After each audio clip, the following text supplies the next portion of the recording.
దేవునికి స్తోత్రములు. లైవ్లో యూట్యూబ్లో వీక్షిస్తున్న సహోదరులకు క్రీస్తు నామములో వందనములు. మరి ప్రార్థన చేసుకుందాం.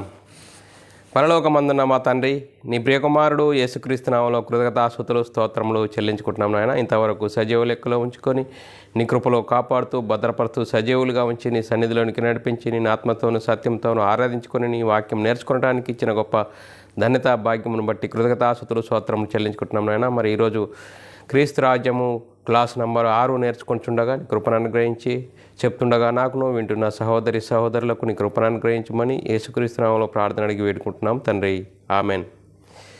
మరి సహోదరులందరూ ఎలా ఉన్నారు? మరి సంతోషంగా ఆనందంగా ఉన్నారా? మరి సంతోషంగా ఆనందంగా ఉండాలి. ఎందుకు సంతోషంగా ఆనందంగా ఉండాలి? దేవుడు మనల్ని సజీవ లెక్కలో ఉంచుకొని ఆయన సన్నిధిలోనికి నడిపించి ఆయన ఆత్మతోనూ సత్యంతోనూ ఆరాధించుకొని ఆయన వాక్యాన్ని నేర్చుకోవడానికి ఇచ్చిన గొప్ప ధన్యత భాగ్యమును బట్టి దేవునికి కృతజ్ఞతాస్తుతులు స్తోత్రములు చెల్లించబద్ధుడనే ఉన్నాను ప్రియులారా. మరి ప్రియులారా, ఈరోజు క్రీస్తు రాజ్యము క్లాస్ నంబరు 6 నేర్చుకుందాము. మరి క్రీస్తు రాజ్యంలో దేవుని రాజ్య పునఃస్థితి స్థాపనలో దేవుడు ఇజ్రాయేళ్లకు మోషే ద్వారా ధర్మశాస్త్రం ఇవ్వడము అనే అంశము నేర్చుకుందాం పిల్లరా.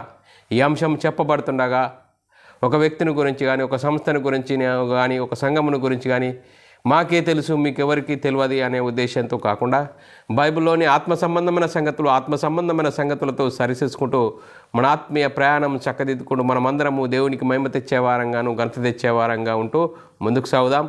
ఫేస్బుక్ ద్వారా కానీ, యూట్యూబ్ ద్వారా కానీ మీ చేరువలోనికి వచ్చి మీతో వాక్యం పంచుకొనడానికి దేవుడిచ్చిన గొప్ప ధన్యత భాగ్యమును బట్టి దేవునికి కృతజ్ఞతాస్తుతులు స్తోత్రములు చెల్లించబద్ధుడనే ఉన్నాను పిల్లరా. మరి క్రీస్తు రాజ్యము అనే అంశము మరి నేర్చుకుందాం పిల్లరా. వాక్యాన్ని నేర్చుకుని మనమందరము వాక్యానుసారంగా జీవించి దేవునికి మహిమ తెచ్చేవారంగా ఘనత తెచ్చేవారంగా ఉంటూ ముందుకు సాగుదాము పిల్లరా. మరి గత క్లాసులో మనము నేర్చుకున్నాము, దేవుడు అబ్రాహాంకు వాగ్దానం ఇచ్చాడు. ఆ వాగ్దాన సంతానమైన యేసుక్రీస్తు మరి అత్యంత వరకు అతిక్రమాలు జరుగుతున్నాయి కాబట్టి మరి ఇజ్రాయేలును ఏర్పరచుకున్నాడు దేవుడు. ఆ ఇజ్రాయేలీలలో అతిక్రమాలు జరుగుతున్నాయి కాబట్టి అతిక్రమాలు నివారింపజేయడానికి కోసమే ధర్మశాస్త్రం ఇచ్చాడు. మరి ధర్మశాస్త్రం ఇజ్రాయేలుకి ఇచ్చాడు కదా, మరి ఎక్కడిచ్చాడు, ఎక్కడ సిద్ధపరచబడ్డది అనేది మనము ఈరోజు మరి నేర్చుకుందాం పిల్లరా. ధర్మశాస్త్రము మరి ఇజ్రాయేళ్లకు మోషే ద్వారా ఇచ్చాడు అంటున్నారు కదా, మరి ఎక్కడిచ్చాడు? సభాపర్వతం మీద ఇచ్చాడని ఈరోజు మనం నేర్చుకుందాం పిల్లారా. మరి ఎక్కడిచ్చాడంటే సభాపర్వతం మీద ఆలోచన సభలో నియమించడం జరిగింది. చూడండి పిల్ల, నియమింపబడిన ధర్మశాస్త్రము తీసుకుని వచ్చి మోషే ద్వారా ఇజ్రాయేళ్లకు ఇచ్చాడు అంటే మరి ఏం జరుగుతుంది అనేది మనము మొదట గ్రహించాలి. చూడండి పిల్ల, పరలోకంలో సిద్ధపరచబడినటువంటి చట్టము మోషే ద్వారా పరలోక ప్రభుత్వాన్ని శాసనమును నియమించడం పిల్లరా. మరి మనం ఆలోచన చేసిన చేయడం చూస్తున్నాం పిల్లరా. దీన్ని బట్టి మనకు అర్థమైంది ఏంటి అంటే పిల్లరా, భూమి మీద ఎవరి రాజ్యము పునఃస్థితి స్థాపన జరుగుతున్నది అంటే అని గమనిస్తే దేవుని రాజ్యము పునఃస్థితి స్థాపన జరుగుతున్నది పిల్లరా. మరి ఆ రాజ్యంలో చూడండి పిల్లరా, ఆ రాజ్యంలో ఏ రాజ్య చట్టాన్ని అనుసరించి జీవిస్తే ఆ రాజ్యంలో ఉన్న పౌరులు మరి దేవుని రాజ్య పౌరస్థితి గలవారైతారు. చూడు, పరలోక రాజ్య పౌరస్థితి చట్టము మరి అనుసరించబడుతుంది పిల్లరా. మరి పిల్లారా, వారే పరలోక రాజ్యానికి సంబంధులు, దేవుని రాజ్య సంబంధులు అవుతారు పిల్లారా. పిల్లరా, మరి మనం ఆలోచన చేసినట్లయితే దేవుడు ఇజ్రాయేళ్లకు ఏమని మాట్లాడుతున్నాడు చూడండి పిల్లరా. దేవుడు రాజుగా ఉన్నాడు. చూడండి, ఆరిన నేల భూమి పిల్లరా. మరి చట్టం ఏంది? ధర్మశాస్త్రము.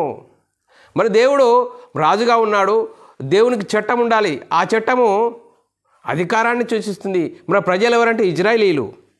మరి దేవుని రాజ్యము మరి అనుసరించి జీవిస్తే ఆ దేవుని రాజ్య పౌరులు అవుతారు. అందుకోసమే దేవుడు ఇజ్రాయేళ్లతో ఏమని చెప్తున్నాడంటే లేఖనాలు చూసుకున్న పిల్లరా. మరి ద్వితీయోపదేశకాండము 27వ అధ్యాయం 10వ వచనంలో ఏమని చెప్తున్నాడు అనేది మనం ఆలోచించినట్లయితే, నేడు మీరు మీ దేవుడైన యెహోవాకు స్వజనమైతిరి గనుక మీ దేవుడైన యెహోవా మాట విని నేడు నేను నీకు ఆజ్ఞాపించిన ఆయన కట్టడలను ఆయన ఆజ్ఞలను గైకొనవలెను. చూడండి పిల్లరా, మరి దేవుని ఆజ్ఞలను అనుసరిస్తే ఏమవుతారట? యెహోవాకు స్వజనమవుతారట పిల్లరా. అలాగే ద్వితీయోపదేశకాండము 11:22 కూడా చదువుకుందాం పిల్లరా.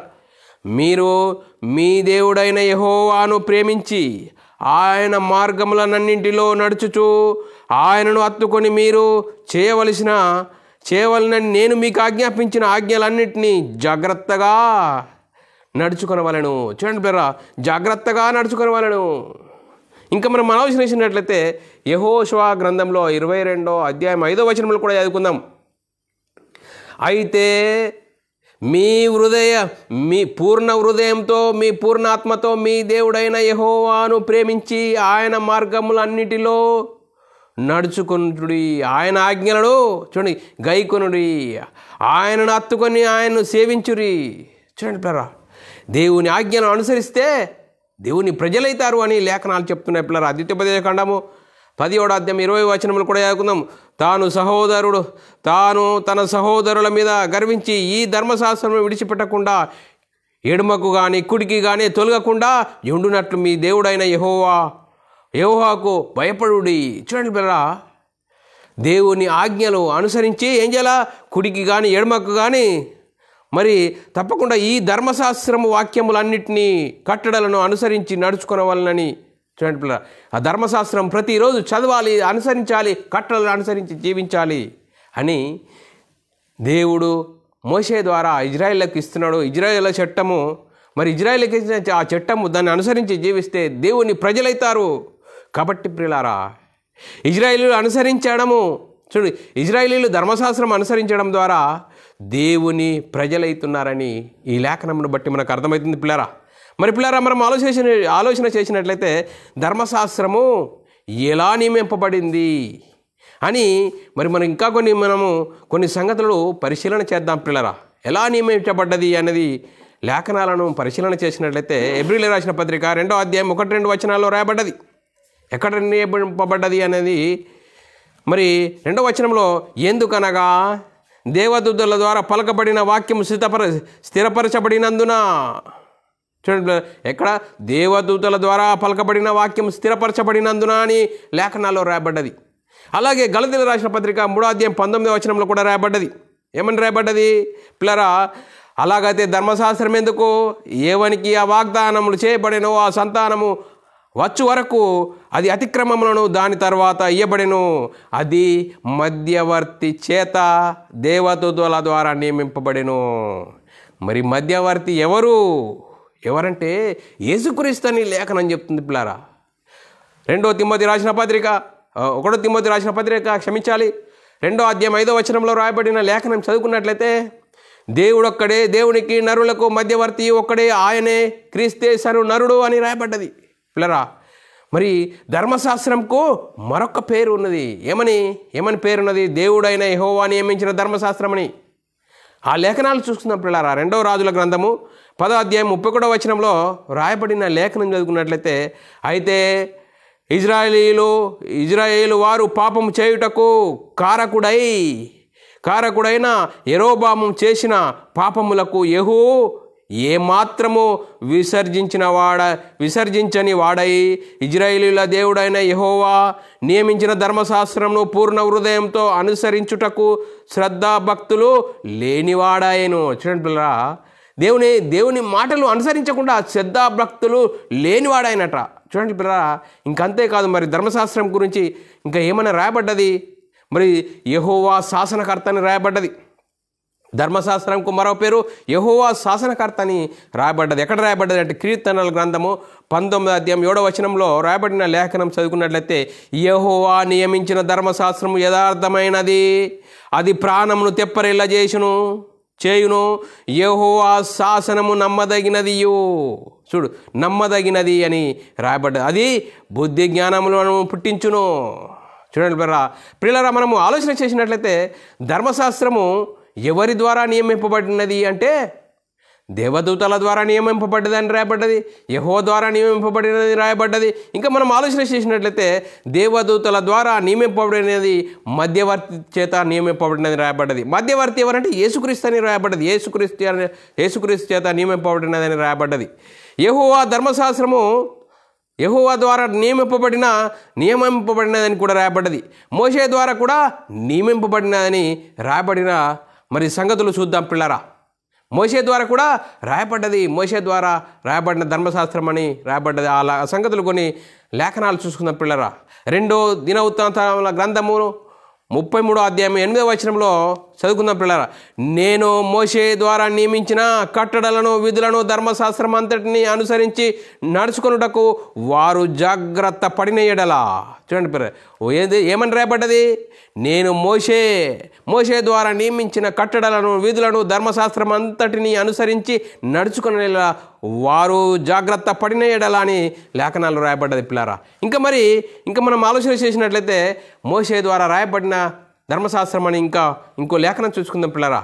2 దినవృత్తాంత గ్రంథంలో 30వ అధ్యాయము 16వ వచనంలో దైవజనుడైన మోషే నియమించిన ధర్మశాస్త్రంలో విధిని బట్టి వారు తమ స్థలమందు నిలబడాలను అని రాయబడ్డది పిల్లరా. మరి దైవజనుడైన మోషే నియమింపబడిన ధర్మశాస్త్రం అని రాయబడ్డది.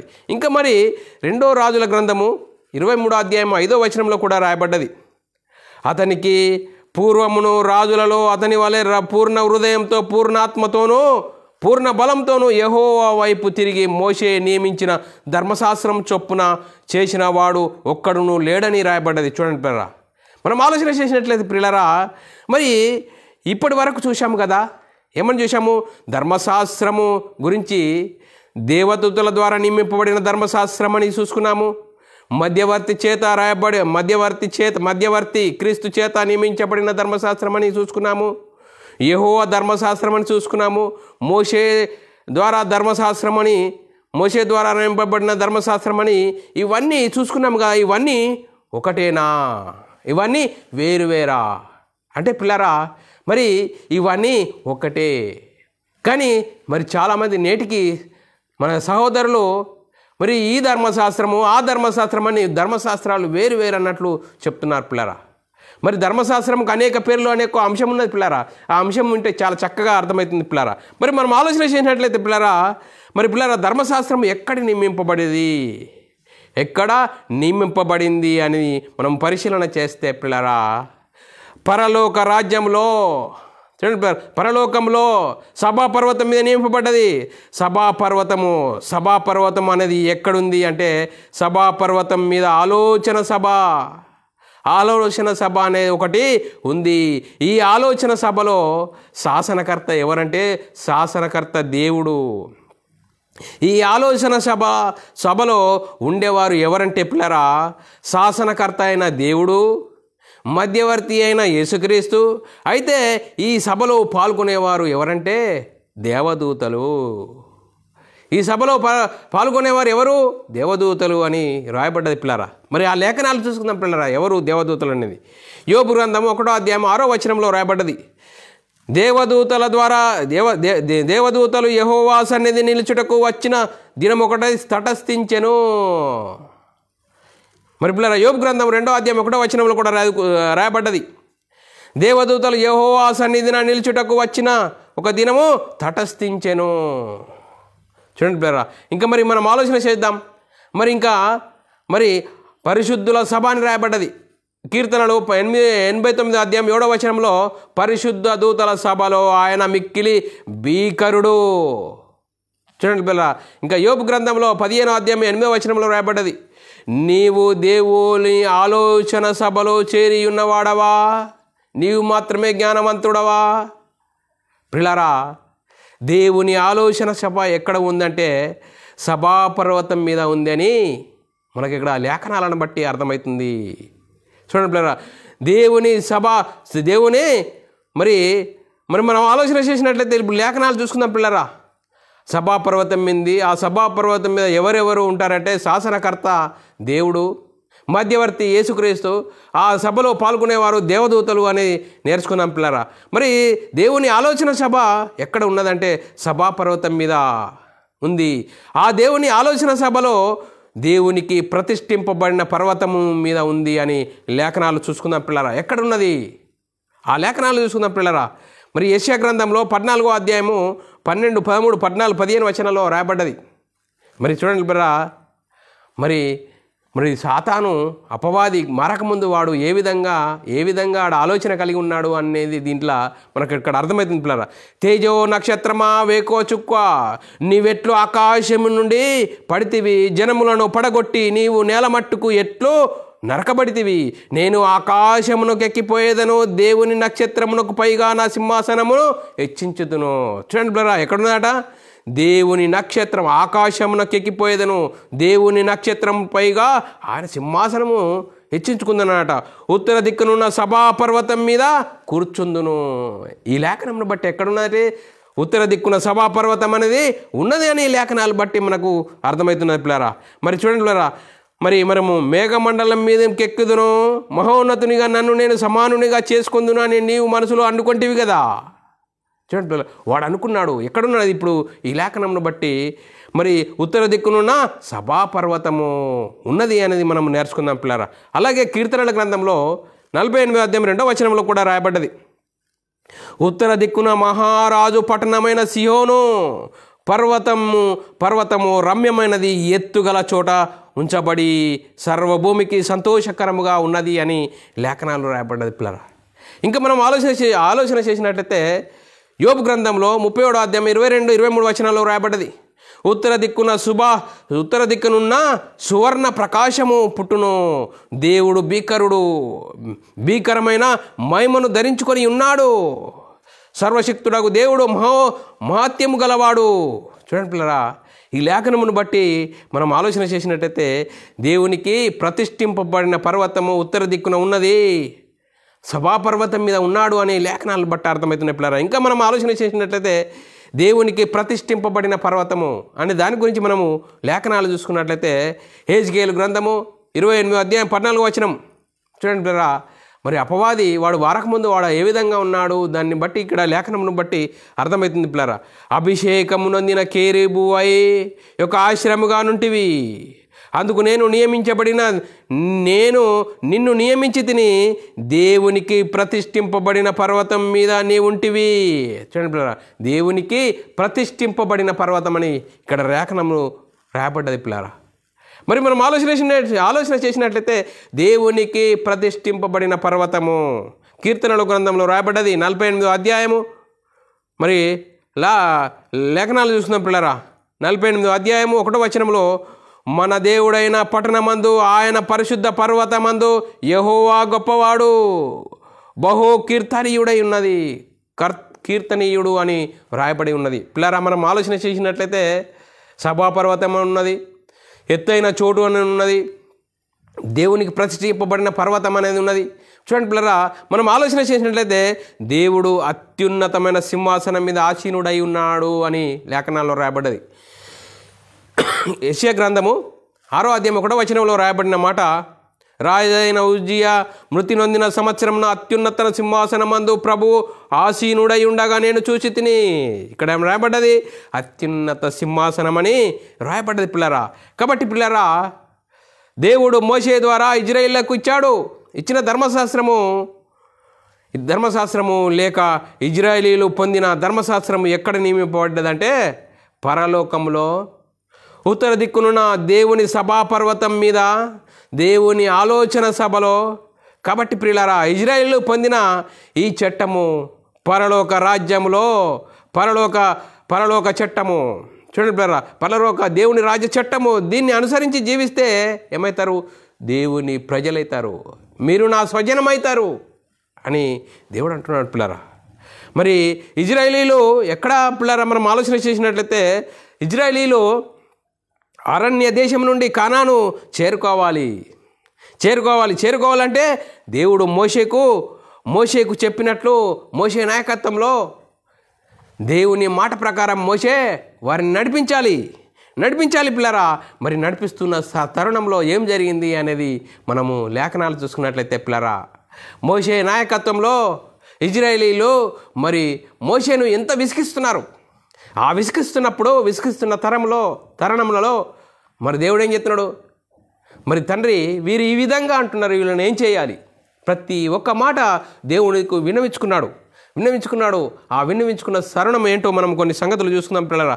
సంఖ్యాకాండము 20 మరి చదువుకుంటే పూర్తిగా మీకు అర్థమవుతుంది. కొన్ని సందర్భాలు చదువుకుందాం పిల్లరా. 1-2 వచనాలు చదువుకుందాము. అలాగే ఇంకా కొన్ని సందర్భాలు చదువుకుంటే మనకు చాలా చక్కగా అక్కడ అర్థమవుతుంది పిల్లరా. మొదటి నెల ఇజ్రాయేలీల సర్వ సమాజము సీను అరణ్యమునకు రాగా ప్రజలు కాదేశులో దిగిరి అక్కడ మిరియాము చనిపోయి పాతిపెట్టబడెను. ఆ సమాజమునకు నీళ్లు లేకపోయినందున వారు మోషే హారోనుల మీద విరోధమైరి.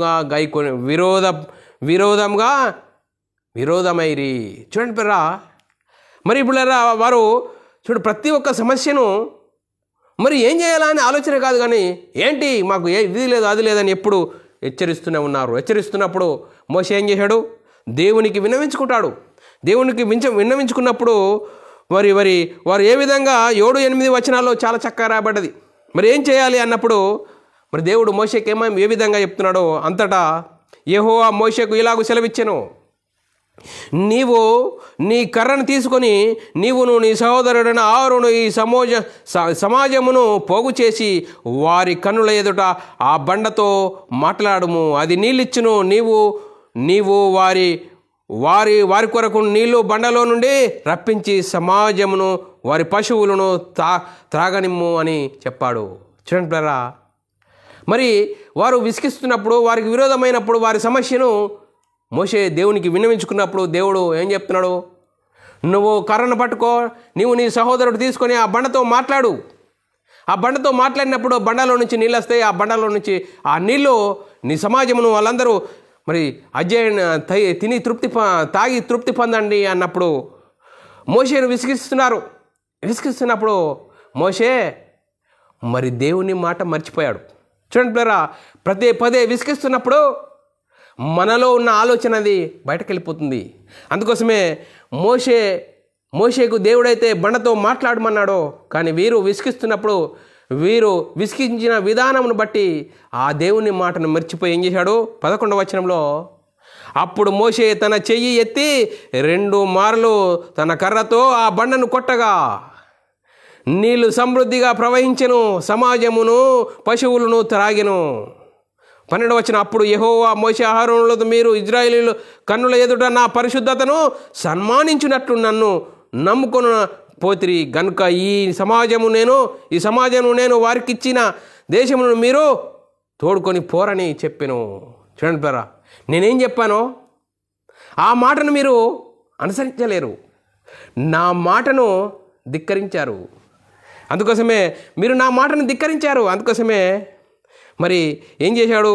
చూడండి పిల్లరా, మరి మనం ఆలోచన చేసినట్లయితే 10వ వచనంలో మరి చూడండి 10-11 వచనాల్లో మరి మీరు నా మాటను ధిక్కరించారు, ఆ సమాజం ముంగట నా మాటను తిరస్కరించారు. అందుకోసమే నేను నీకు ఎక్కడికి వెళ్ళాలో అక్కడికి వెళ్ళనీయను కలాస్ అని చెప్పాడు పిల్లారా. అందుకోసం మనం ఆలోచన చేసినట్లయితే మరి మోషే దేవుని వేడుకుంటున్నాడు. ఏమని వేడుకుంటున్నాడు? చూడండి పిల్లారా, ఆ లేఖనాలు చూసుకుందాం పిల్లారా. ద్వితీయోపదేశకాండము 3వ అధ్యాయం 23-28 వచనాలు చదువుకుంటే చాలా చక్కగా అర్థమవుతుంది. మనం కొన్ని 26వ వచనం చదువుకుందాం పిల్లారా. యెహోవా మిమ్మును బట్టి, చూడండి, యెహోవా మిమ్మును బట్టి నా మీద కోపపడి నా మనవి వినకపోయేను. ప్రజలతో చెప్తున్నాడు మోషే, మీరు నన్ను విసిగించారు, నేను దేవుని మాట వినక మీరు నన్ను విసిగించిన సందర్భంలో బండతో మాట్లాడమన్నాడు, కానీ బండను కొట్టాను, దేవుని మాటను ధిక్కరించాను. అందుకోసమే దేవుడు నా మీద కోపపడ్డాడు, మనవి వినకపోయాను. మరియు యెహోవా నాతో ఇట్లా, నేను ఇకను ఈ సంగతిని గురించి నాతో మాట్లాడవద్దు, నా మాట అవునంటే అవును, కాదంటే కాదు, ఏ కొంచెము మరి కుడి ఎడమ కాకూడదు. అందుకోసమే ఇజ్రాయేళ్లతో కుడి ఎడమలు కాకుండా యెహోవా గ్రంథమును పరిశీలించాలి, అనుసరించి జీవించినప్పుడే నా ప్రజలైతారని ఇజ్రాయేళ్లకు మరి ధర్మశాస్త్రం గురించి కరాకాటిగా చెప్పాడు. అందుకోసమే ఇక్కడ కూడా మోషేను, నా మాట వినలేవు, నా మాటను మిస్టేక్ చేశావు, అని నువ్వు అక్కడికి నువ్వు నాకు చెప్పబడిన సంగతులు చెప్పకు అని చెప్పేశాడు. చూడండి పిల్లరా, మరి ఇజ్రాయేలీలు మరి ఎవరి నాయకత్వంలో వెళ్ళాలి కానానుకు అనేది మనం ఆలోచన చేసినట్లయితే పిల్లరా, మరి ఇంకా మనం లేఖనాలు చూసుకుందాం పిల్లరా. మరి 28వ అధ్యాయము యెహోషువ ఆజ్ఞాపించిన అతని ధైర్యమును దృఢపరిచి అతడు ఈ ప్రజలను వెంటబెట్టుకొని నది దాటి నీవు చూడబో దేశమును వారిని స్వాధీనపరచుకొని చూయము అంటున్నాడు పిల్లారా. మరి మోషే దేవుని మాట వినలేడు. నువ్వు నాకు ఏం మాటలు చెప్పద్దు, కలాస్ అయిపోయినావు నువ్వు పని అని చెప్పి మరి యెహోషువను ఏర్పరచుకొని యెహోషువ నాయకత్వంలో మరి ఇజ్రాయేలీలను కానాను నడిపించడానికి యెహోవా నాయకత్వమును దేవుడు ఎన్నుకున్నాడు పిల్లారా.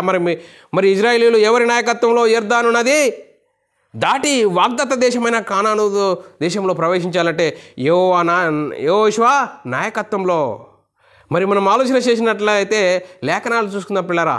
ద్వితీయోపదేశ కాండము 31వ అధ్యాయము 1 నుంచి 8 వచనాలు చదువుకున్నట్లయితే పిల్లరా, మరి మన లేఖనాలు చూస్తున్నాం పిల్లరా. 3వ వచనం చదువుకుందాం పిల్లరా. నీ దేవుడైన యెహోవా నీకు ముందుగా దాటిపోయి ఆ జనములను నీ ఎదుట నుండకుండా నశింపజేయును. నీవు వారి దేశమును స్వాధీనపరచుకుందువు. యెహోవా సెలవిచ్చి ఉన్నట్లు యెహోషువ నీ ముందుగా దాటిపోవును. పిల్లారా, మరి మనం ఆలోచన చేసినట్లయితే 6వ వచనములు కూడా రాయబడ్డది. భయపడకుడి, వారిని చూసి దిగులు పడకుడి, నీతో కూడా వచ్చువాడు నీ దేవుడైన యెహోవా. చూడు, నిబ్బరంగా ఉండుము, మరి నీతో దేవుడు ఉన్నాడు, నీ దేవుడిని నడిపిస్తాడు అని మరి యెహోషువ నాయకత్వంలో వారు కానాను చేరిపోతున్నారు. చూడండి పిల్లరా, మరి మనం ఆలోచన చేసినట్లయితే ఎబ్రిల రాసిన పత్రికలో రాయబడ్డది. ఎబ్రిల రాసిన పత్రిక 4వ అధ్యాయం 1 నుంచి 10 వచనాల్లో రాయబడ్డది. వచనాలు రాయబడ్డది. దాంట్లో 6, 7, 8 వచనాలు చదువుకుందాం పిల్లరా. కాగా ఎవరో కొందరు విశ్రాంతిలో ప్రవేశించుదురన్న మాట నిశ్చయము కదా. ముందు సువార్త విన్నవారు అవిధేయత చేత ప్రవేశింపలేదు గనుక నేడు మీరు ఆయన మాట విని ఎడల మీ హృదయంలో కఠినపరచకునుడని వెనుక చెప్పబడిన ప్రకారం ఇంతకాలం తర్వాత దావీదు గ్రంథములో నేడు అని ఒక దినమును గురించి నిర్ణయించి ఉన్నాడు. యెహోషువ వారికి విశ్రాంతి కలుగజేసిన ఎడల ఆ దినము ఆ తర్వాత మరి ఒక దినమును గురించి ఆయన చెప్పకపోవును. అందుకోసమే పిల్లారా, కాబట్టి 9-10 వచనాల్లో కాబట్టి దేవుని ప్రజలకు విశ్రాంతి నిలిచి ఉన్నది. ఎందుకనగా దేవుడు తన కార్యములను ముగించి విశ్రమించెను. ఆయన ఒక విశ్రాంతిలో ప్రవేశించుదురన్న కార్యము ముగించి ఉన్నది. చూడండి, అపొస్తలుల గ్రంథంలో కూడా రాయబడ్డది. అపొస్తలుల కార్యములు 7వ అధ్యాయము 45వ వచనంలో రాయబడ్డది. ఏమని రాయబడ్డది చూడండి. మన పితరులు తమ పెద్దల చేత దానిని తీసుకున్న వారై దేవుడు తమ ఎదుట వెళ్ళగొట్టిన జనములను వారి స్వాధీనపరచుకున్నప్పుడు యెహోషువతో కూడా ఈ దేశంలోని దాన్ని తీసుకొని వచ్చిరి. అది దావీదు దినం వరకు ఉండేను. మరి మనం ఆలోచన చేసినట్లయితే పిల్లరా, యెహోషువ నాయకత్వంలో కానాను చేరుకున్న తర్వాత ఆ 12 గోత్రాల వారు వారికి ఎక్కడ ఏ స్థలము ఏ భాగంలో ఇవ్వాలో దేవుడు వారికి మరి ఏం చేశాడు? సంఖ్యాకాండంలో రాయబడ్డది పిల్లరా. మరి వారి గోత్రాల వారిగా పంచుకునే విధంగా వారికి దేవుడు ఏర్పరచుతున్నాడు యెహోషువ ద్వారా. చూడండి పిల్లరా, సంఖ్యాకాండం 33వ అధ్యాయము 53 నుంచి 54 వచనాల్లో రాయబడ్డది. ఆ లేఖనాలు చూసుకుందాం పిల్లరా. ఆ దేశమును స్వతంత్రించుకొని దానిలో నివసింపవలను. ఏలయనగా దాని స్వాధీనపరచుకున్నట్లు ఆ దేశమును మీకిచ్చి తిని మీరు ఈ వంశముల చొప్పున చీట్లు వేసి ఆ దేశమును స్వాధీనపరచుకున్నట్లుగా పంచుకొనవలను. చూడండి పిల్లరా, ఎక్కడ ఎక్కువ మంది ఎక్కువ స్వాస్థ్యమును, తక్కువ మంది తక్కువ స్వాస్థ్యమును ఇవ్వవలను. ఎవనికి చీటి ఏ స్థలంలో పడునో వానికి ఆ స్థలమే కలుగును. మీ తండ్రులు గోత్రముల చొప్పున మీరు స్వాస్థ్యముగా పొందవలెను. చూడండి పిల్లరా, 12 గోత్రాల వారు చీటీ వేసి వారి తండ్రుల గోత్ర ప్రకారంగా వారి చీటీ ప్రకారంగా వారి స్థలాలు పంచుకోవాలని లేఖనాల్లో రాయబడ్డది. ఈ సంఖ్యాకాండంలో రాయబడ్డది పిల్లరా. 34వ అధ్యాయము 13 నుంచి 29 వచనాల్లో చాలా చక్కగా రాయబడ్డది. చాలా మరి మరి చాలా సంగతులు ఉన్నాయి పిల్లరా. ఈ సంగతులు మీరు రాసుకొని దీన్ని చదువుకున్నట్లయితే ఇక్కడ మరి వారి 12 గోత్రాలు, ఆ 12 గోత్రాల వారికి ఎక్కడెక్కడ ఏ స్థలం రావాలో చీటీ వేసి ఆ తండ్రుల స్వాస్థ్యమును బట్టి వారి చీటీ ద్వారా వారు పంచుకున్నట్లుగా ఈ లేఖనాల్లో రాయబడ్డది. సంఖ్యాకాండంలో 34వ అధ్యాయము 13 నుంచి 29 వచనాల్లో చాలా చక్కగా రాయబడ్డది. ఇందులో మీరు చదువుకుంటే మీకు చక్కగా అర్థమవుతుంది పిల్లరా. అందుకోసమే పిల్లరా మనము ఆలోచన చేసినట్లయితే యెషయాగా మరి యెహెజ్కేలు గ్రంథంలో కూడా రాయబడ్డది. 48వ అధ్యాయము 1 నుంచి 33 వచనం వరకు ఇజ్రాయేలీలు 12 గోత్రాల వారు ఏ భాగము ఎంత రావాలో వాళ్ళు చీటీ వేసి వారి తండ్రుల స్వాస్థ్యం వారు పొందాలని రాయబడ్డది పిల్లరా. మనం ఆలోచన చేసినట్లయితే పిల్లరా మరి ఈ స్వాస్థ్యము వారు పంచుకుంటున్నారు. కానాను వచ్చారు, వారు ఏ స్థలాల్లో వారు రావాలో వారు చీటీ వేసి వారు పంచుకుంటున్నారు. ఇలా దేవుడు న్యాయాధిపతులను మరి ఏర్పరిచాడు. చూడు పిల్లరా. న్యాయాధిపతులు వారి కోసం నియమించాడు. ఎందుకో న్యాయాధిపతులను నియమించాడు? ధర్మశాస్త్రం ఉన్నది, ధర్మశాస్త్రం అనుసరించి జీవించాలని, ధర్మశాస్త్రం అనుసరించి జీవిస్తే తన స్వజనమవుతారని. చూడండి పిల్లరా, మరి న్యాయాధిపతుల గ్రంథంలో రాయబడ్డది 3వ అధ్యాయం 1 నుంచి 9 వచనాల వరకు రాయబడ్డది. 4, 5, 6, 7 వచనాలు చదువుకుందాం పిల్లరా. యెహోవా మోషే ద్వారా తమ తండ్రులకిచ్చిన ఆజ్ఞలు వారు అనుసరించుదురో లేదో తెలుసుకున్నట్లు ఇజ్రాయేలీయులను పరిశోధించుటకు ఆ జనమును ఉండనిచ్చెను. కాబట్టి ఇజ్రాయేలీయులు, కానానీయులు, హిత్తీయులు, అమోరీయులు, పెరిజీయులు, హివ్వీయులు, యెబూసీయులు జనముల మధ్య నివసించుచు వారి కుమార్తెలను పెళ్లి చేసుకొనుచు వారి కుమారులను తమ కుమార్తెలకు నిచ్చుచు వారి దేవతలను పూజించుచు వచ్చిరి. ఇట్లు ఇజ్రాయేలు యెహోవా సన్నిధిన దోషులైరి, తమ దేవుడైన యెహోవాను మరిచిరి, బయలుదేవతలకు దేవస్తంభములకు పూజించిరి. చూడండి ప్రా. అందుకోసమే అందును గురించి యెహోవా కోపం ఇజ్రాయేళ్ల మీద మండగా. చూడండి పిల్లరా, దేవుడు వీరిని నాయకులను ఏర్పరిచి ఆ నాయకత్వంతో ఐగుప్తులో నుండి నడిపించి ఎర్ర సముద్రములు పాయలుగా చేసి దేవుడు ధర్మశాస్త్రం ఇచ్చి ఆ ధర్మశాస్త్రం అనుసరించి జీవిస్తే నా స్వజనమవుతారు అన్నప్పుడు చూడండి పిల్లరా, మరి వారికి నీళ్లు లేనప్పుడు ఆ మోషే మీద సనిగినప్పుడు ఆ మోషే దేవునికి విన్నవించుకున్నప్పుడు బండతో మాట్లాడు నీళ్ళు వస్తాయన్నప్పుడు మోషే మీద విసిగించినప్పుడు ఆ మోషే దేవుని మాటను మర్చిపోయి బండను కొట్టాడు. మోషే నీ సంగతులు నాతో చెప్పవద్దు, నా మాట నువ్వు విస్మరించావు. అందుకోసమే యెహోషువ నాయకత్వం ద్వారా కానాను చేర్పించి కానానులో వారు ఏ గోత్రములు ఉన్నారో ఆ గోత్రాల వారికి వారు చీటీ వేసి ఆ చీటీ ద్వారా వారికి స్వాస్థ్యంగా ఇచ్చాడు. ఆ స్వాస్థ్యంగా ఇచ్చి న్యాయాధిపతులను ఏర్పరిచాడు. ఆ న్యాయాధిపతులను ఏర్పరిచి అందులో మరి ఇజ్రాయేలీలను ఏ విధంగా జీవిస్తారు, ధర్మశాస్త్రం అనుసరించి జీవిస్తారా జీవించరని కానానీయులు, హిత్తీయులు ఉన్నప్పుడు వారు ఏం చేశారు? దేవుని మాటను మరిచి వీరి కుమార్తెలు వారికి, వారి కుమార్తెలు వీరికి అని వారు వారి దేవతలను పూజించిరి. దేవునికి వ్యతిరేకంగా వారు ఏం చేశారు? దేవుని కోపం ఉంచారు. ఇజ్రాయేళ్ల మీద దేవుని కోపం మండింది. చూడండి పిల్లరా, మరి మనం ఆలోచన చేసినట్లయితే 9వ వచనము, ఇజ్రాయేలీలు యెహోవా మొర్రపెట్టగా యెహోవా కాలేబు తమ్ముడైన కానాజు యొక్క కుమారుడగు ఒత్నీయేలు రక్షకునిగా ఇజ్రాయేళ్ల కొరకు నియమించి. చూడండి పిల్లరా, కోపము వారు ఇష్టానుసారంగా జీవించి దేవుని కోపానికి వచ్చినప్పుడు వల్ల మరి దేవునికి మొరపెట్టుకుంటారు. దేవుడు మనల్ని వారిని యథావిధిగా చూసి మరి దేవుని మాట ప్రకారం అనుసరించి జీవించాలి, అప్పుడు నా స్వజనమవుతారని దేవుడు వారికి సెలవిస్తున్నాడు. ఆ సెలవిచ్చిన ప్రకారంగా వారు ఏ విధంగా నడుస్తున్నారు అనేది న్యాయాధిపతులు 3వ అధ్యాయం 14-15 వచనంలో రాయబడ్డది.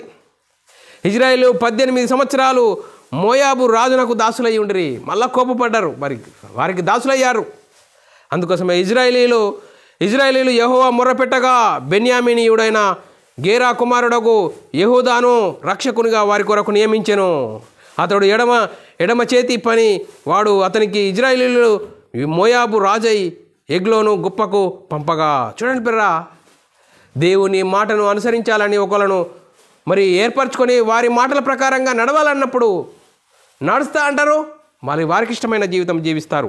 అందుకోసమే పిల్లారా, న్యాయాధిపతుల గ్రంథం 4వ అధ్యాయం 1 నుంచి 10 వచనాల్లో రాయబడ్డది.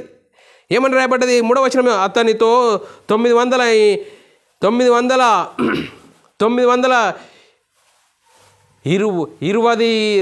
చూడు ఇనుప రథములు ఉండేను. వారు దేవుని మాట వినకపోవడం వల్ల ఏమైపోయింది?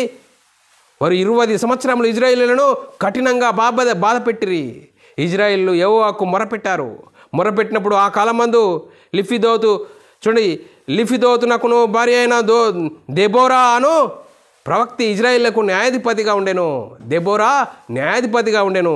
చూడండి పిల్లరా, దేవుని మాట వినాలంటున్నారు, వింటా అంటున్నారు. మళ్ళీ దేవునికి వ్యతిరేకంగా ఉన్నప్పుడు దేవుడు ఎవరినో ఒకరిని ఏర్పరచుకుంటున్నాడు. అందుకోసమే దేవుడు చూడండి పిల్లరా, దేవుడు ఇలా న్యాయాధిపతులను వారికి అనుగ్రహిస్తున్నాడు. చూడండి చూడండి పిల్లరా, సమూయేలు వృద్ధుడైనప్పుడు ఏం జరిగిందంటే, సమూయేలు తన కుమారులను న్యాయాధిపతులుగా నియమించాడు. సమూయేలు గ్రంథము 1 సమూయేలు గ్రంథము 8వ అధ్యాయం 1 నుంచి 12 వచనంలో రాయబడ్డది. చూడండి పిల్లరా, న్యాయాధిపతులుగా చేస్తున్నప్పుడు మరి 10వ వచనంలో సమూయేలు తన మరి న్యాయాధిపతులుగా చూస్తున్నప్పుడు న్యాయాధిపతులని ధర్మశాస్త్రం చూసి దేవుని మాటను అనుసరించి జీవించాలి. ఎప్పుడు మీరు స్వజనమవుతారు అని దేవుని మాటను వింటున్నారు, విని దాన్ని అనుసరించలేక ఇష్టానుసారమైన జీవితం జీవించి దేవునికి కోపం పుట్టించేవారుగా ఉన్నారు. అందుకోసమే వారు ఏమంటారు? ఈ లోక మర్యాద చొప్పున మాకు ఒక నాయకుడు కావాలని వారు అన్నప్పుడు సమూయేలు ఏమంటున్నాడు? చూడండి పిల్ల, సమూయేలు తనను రాజుగా అడిగిన జనులకు యెహోవా మాటలన్నీ వినిపించెను. చూడండి పిల్ల, సమూయేలు ఏం చేసాడు? దేవుని యొద్దకు వచ్చి, తండ్రి వారికి ఒక నాయకుడు కావాలంటుండ్రు, వారికి ఒక రాజు కావాలంటుండ్రు, మరి ఏం చేయాలి? సమూయేలు, వారు నిన్ను తృణీకరించడం లేదు, నన్నే తృణీకరిస్తున్నారు, నువ్వు ఆగో. చూడండి, వారు రాజయ్య వారిని ఏం చేస్తారు? వారిని దాసీలుగా వారిని వాడుకుంటారు అని చెప్తున్నాడు పిల్లారా. అందుకోసమే న్యాయాధిపతులు చూడండి పిల్లరా, మరి న్యాయాధిపతుల వ్యవస్థ అనేది మరి అంతమందింది పిల్లరా. న్యాయాధిపతుల వ్యవస్థ అనేది అంతమందింది. ఇప్పుడు మనము వచ్చే క్లాసులో ఏం చేసుకుందాము? వచ్చే క్లాసులో చూడండి పిల్లరా, వారికి లోక మర్యాద చొప్పున రాజు కావాలంటున్నారు. ఆ రాజులు ఏ విధంగా పరిపాలన చేస్తారు? మొదటి రాజు సౌలు. చూడండి పిల్లరా, ఆ సౌలు ఏ విధంగా రాజ్య పరిపాలన చేస్తాడు అనేది మనం నేర్చుకుందాం పిల్లరా వచ్చే క్లాసులో. చూడండి పిల్లరా, దేవుడు ఇజ్రాయేలులకు ధర్మశాస్త్రం ఇచ్చాడు. మోషే ధర్మశాస్త్రం అని ఉంది, మరి దేవదూతల ద్వారా రాయబడిన ధర్మశాస్త్రం ఉంది, మధ్యవర్తి చేత రాయబడిన ధర్మశాస్త్రం అని ఉంది. ఈ ధర్మశాస్త్రాలన్నీ ఒకటే. చూడండి పిల్లరా, ఈ ధర్మశాస్త్రము ఎక్కడ? సభాపర్వతం మీద నియమింపబడ్డది, ఆలోచన సభలో నియమింపబడ్డది అనేది నేర్చుకున్నాం పిల్లరా. మరి పిల్లరా, మరి వచ్చే నెక్స్ట్ క్లాస్లో మనము మరి ఏం నేర్చుకుందాము? మరి వారికి లోక మర్యాద చొప్పున మాకు ఒక రాజు కావాలంటున్నారు. ఆ రాజు ఏ విధంగా ఉంటాడు అనేది మనము వచ్చే నెక్స్ట్ క్లాస్లో నేర్చుకుందాం పిల్లరా. మరి ఇంతవరకు చెప్పబడిన లేఖనం ప్రతి ఒక్కరి హృదయంలో నీరు గట్టి ఫలింపజేయను గాక. ఆమెన్. అందరికీ వందనములు, దేవునికి స్తోత్రాలు. ప్రార్థన చేసుకుందాం పిల్లరా. పరలోకమందున మా తండ్రి, నీ ప్రియకుమారుడు యేసుక్రీస్తు నామములో కృతజ్ఞతాస్తుతులు స్తోత్రం చెల్లించుకుంటున్నాం నాయన. ఇంతవరకు క్రీస్తు రాజ్యం 6వ క్లాసు. మరి దేవుడు ఇజ్రాయేళ్లకు ధర్మశాస్త్రం ఇచ్చాడు, ధర్మశాస్త్రం అనుసరించి జీవిస్తే దేవుని ప్రజలవుతారని మరి ఎంతో వాక్యాల ద్వారా నేర్చుకున్నాం. విన్నది విడిచిపెట్టకుండా విన్న మాటల ప్రకారం మాతేవి జీవితం కట్టుకుని అనేకులకు ప్రకటించి నీకు మహిమ తెచ్చేవారంగా, ఘనత తెచ్చేవారంగా ఉండే ధన్యత భాగ్యం మా అందరికీ అనుగ్రహించినందుకు కృతజ్ఞతాస్తుతులు స్తోత్రం చెల్లించుకుంటూ యేసుక్రీస్తు నామములో ప్రార్థన అడిగి వేడుకుంటున్నాం తండ్రి. ఆమెన్. ప్రియులారా, మరి ఇలాంటి అంశాలు వినాలనుకుంటున్నారా? మరి యూట్యూబ్ సెర్చ్లో BW అకాడమీ ఛానల్ సబ్స్క్రైబ్ చేసుకోండి. అలాగే బైబుల్ విజ్డమ్ అకాడమీ బెరన్ అని ఛానల్ సబ్స్క్రైబ్ చేసుకోండి. మీరు వినండి, అనేకులకు షేర్ చేయండి. మీ సొంత ప్రార్థనలో మా పరిచర్య నిమిత్తం ప్రార్థనలో జ్ఞాపకం చేసుకోవాల్సినదిగా క్రీస్తు ప్రేమను బతిమాలుకుంటున్నాను. అందరికీ వందనములు, దేవునికి స్తోత్రాలు.